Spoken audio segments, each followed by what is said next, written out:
नमस्कार, स्वागत है आपका हमारे चैनल पर। मैं हूं आपके साथ शिप्रा सैनी। जम्मू कश्मीर की पूर्व मुख्यमंत्री पीडीपी प्रमुख महबूब मुफ्ती मोदी सरकार को घेरने का कोई मौका नहीं छोड़ती है। अब उन्होंने मोदी सरकार को घेरने के लिए सैनिकों का भी अपमान कर दिया है। महबूब मुफ्ती ने कहा है कि सरकार सैनिकों को इजाजत नहीं दे रही है और हमारे सैनिक बॉर्डर पर पिट रहे हैं।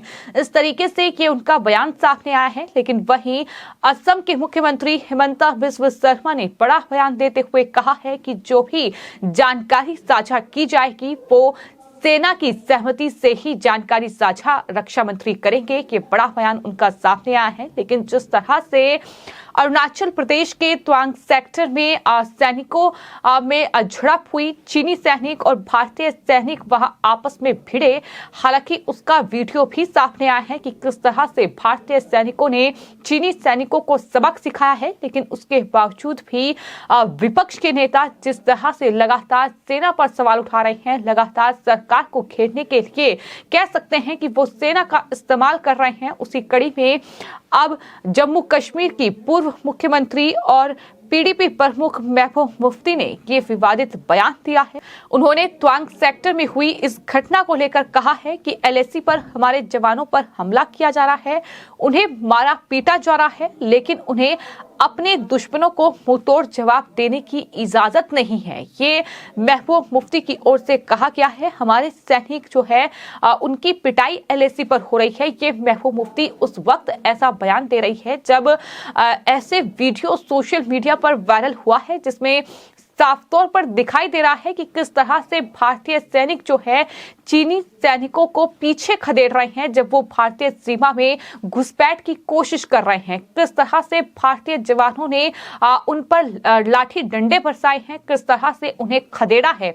तो उसके बावजूद भी अगर महबूब मुफ्ती ये सवाल सेना पर उठाती हैं, ये सवाल अगर करती हैं कि हमारे सैनिकों की पिटाई हो रही है, तो इससे साफ तौर पर समझा जा सकता है कि किस तरह से सिर्फ प्रधानमंत्री नरेंद्र मोदी और सरकार को घेरने के लिए महबूब मुफ्ती अब सैनिकों का भी इस तरह से न सिर्फ अपमान कर रही है बल्कि इस्तेमाल भी कर रही है। और ये सिर्फ महबूब मुफ्ती नहीं कर रही है, बल्कि इसके अलावा जिस तरह से सदन में इस पूरी घटना को लेकर हंगामा विपक्ष की ओर से बरपाया जा रहा है, जिस तरह से आम आदमी पार्टी के जो सांसद हैं संजय सिंह, इसके अलावा जो कांग्रेस पार्टी के अध्यक्ष हैं मल्लिकार्जुन खड़गे, वो जिस तरीके के बयान दे रहे हैं, जिस तरह से वो कह रहे हैं कि बॉर्डर पर हमारे सैनिक मर रहे हैं, इस तरह के बयान देकर आखिर वो क्या कहना चाहते हैं, किस तरह से भारत की छवि को कहीं ना कहीं धूमिल करने की कोशिश वो कर रहे हैं, वो भी तब जब लगातार भारतीय सेना माकूल जवाब जो है वो चीन को दे रही है। किस तरह से भारतीय सेना के जो सैनिक हैं वो चीनी सैनिकों से बॉर्डर पर भिड़ रहे हैं, जब भारतीय सैनिकों के सामने चीनी सेना घुसपैठ की कोशिश कर रही है, लेकिन वहां कटीले तार लगाकर किस तरह से भारतीय सैनिक जो है चीनी सैनिकों से मुकाबला कर रहे हैं, इसकी तमाम तस्वीरें सामने आई हैं।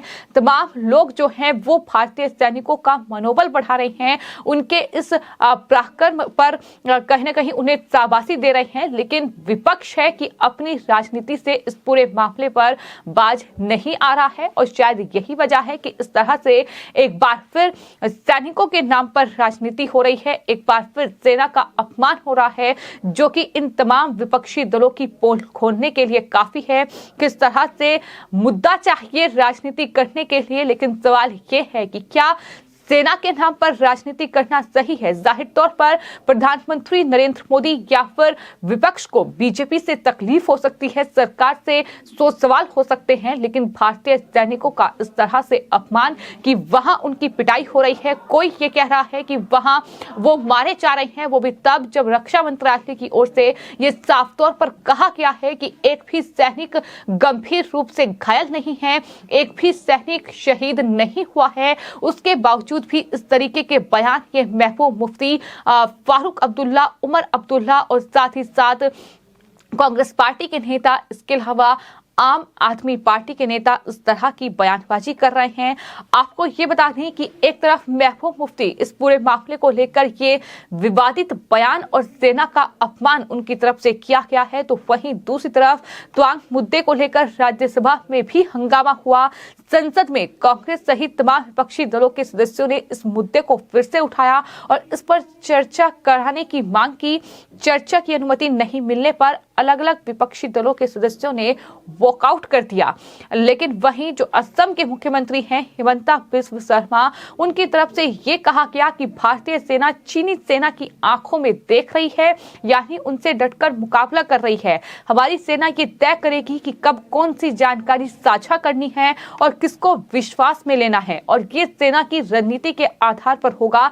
सेना की सहमति से जो भी जानकारी साझा करने की जरूरत होगी, रक्षा मंत्री उस जानकारी को साझा करेंगे। ये बड़ी बात असम के मुख्यमंत्री हिमंता बिस्वा शर्मा की ओर से कही गई है।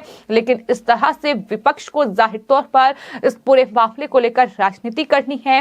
हालांकि जो केंद्रीय गृह मंत्री अमित शाह की ओर से कांग्रेस पार्टी पर आरोप लगाए गए कि किस तरह से करोड़ों रुपए का अनुदान चीन से लिया गया, राजीव गांधी फाउंडेशन में किस तरह से पैसे चीन से लिए गए, चीन से मदद कांग्रेस पार्टी ने ली है, उसको लेकर जब सवाल खड़गे से किया गया तो उनके पास इस सवाल का जवाब नहीं था।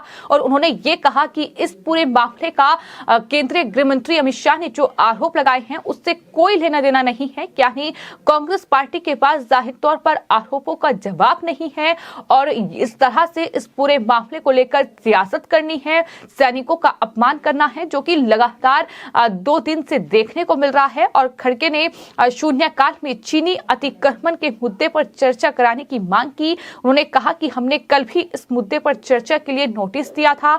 जो चीनी अतिक्रमण हुआ है उसके बारे में हम विस्तृत चर्चा चाहते हैं। जबकि केंद्रीय गृह मंत्री अमित शाह संसद में ये साफ कर चुके हैं कि 1 भी इंच जमीन पर हम कब्जा नहीं होने देंगे। जाहिर तौर पर कांग्रेस पार्टी को उन्होंने घेरा था और कहा था कि जिस तरह से कांग्रेस के शासनकाल में चीन ने हमारी जमीन को हड़पा है, लेकिन ये मोदी सरकार है जब हम 1 भी इंच जमीन जो है वो चीन को कब्जा नहीं करने देंगे।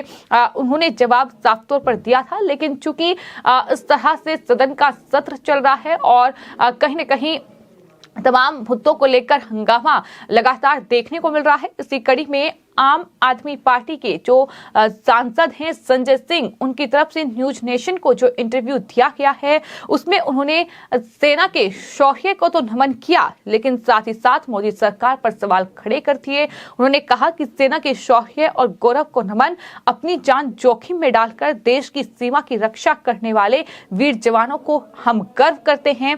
सीमा विवाद का समाधान करने में विफल रही मोदी जी की निकम्मी सरकार सेना को कार्यवाही करने की इजाजत क्यों नहीं देती मोदी सरकार, ये सवाल उनकी तरफ से पूछा गया है। चीन को क्लीन चिट क्यों देते हैं मोदी, ये सवाल उनकी तरफ से पूछा गया है। आपको ये बता दें कि जो वीडियो सामने आया है वो साफ तौर पर ये बता रहा है कि किस तरह से सेना को उचित कार्रवाई करने की इजाजत मिली है और यही वजह है कि इस तरह की कार्रवाई जो है वो भारतीय सैनिकों की ओर से LAC पर देखने को मिली, वो भी तब जब चीनी सैनिक जो है वो भारतीय सीमा में घुसपैठ की कोशिश कर रहे थे। अनुमति मिली है तभी जाकर उन पर इस तरह से लाठियां बरसाई गई हैं। इस तरह से उन्हें दरअसल भारतीय सीमा में जब घुसपैठ की कोशिश कर रहे थे वहां से खदेड़ा गया है। लेकिन विपक्ष जिसे हर मुद्दे पर राजनीति कर रही है, जाहिर तौर पर इस तरह की सियासत एक बार फिर सेना के नाम पर विपक्ष की ओर से की जा रही है, जिसमें PDP प्रमुख महबूब मुफ्ती जो कि पाकिस्तान और चीन से बातचीत की वकालत करती हैं, जो कि ये कहती हैं कि पड़ोसियों के साथ संबंध अच्छे होने चाहिए, अब वो दरअसल इस पूरे मामले को लेकर इस तरह से सेना का अपमान कर रही हैं। फिलहाल आपकी इस पूरे मामले को लेकर क्या राय है, हमें कमेंट बॉक्स में जरूर लिखें और चैनल को सब्सक्राइब करें। धन्यवाद।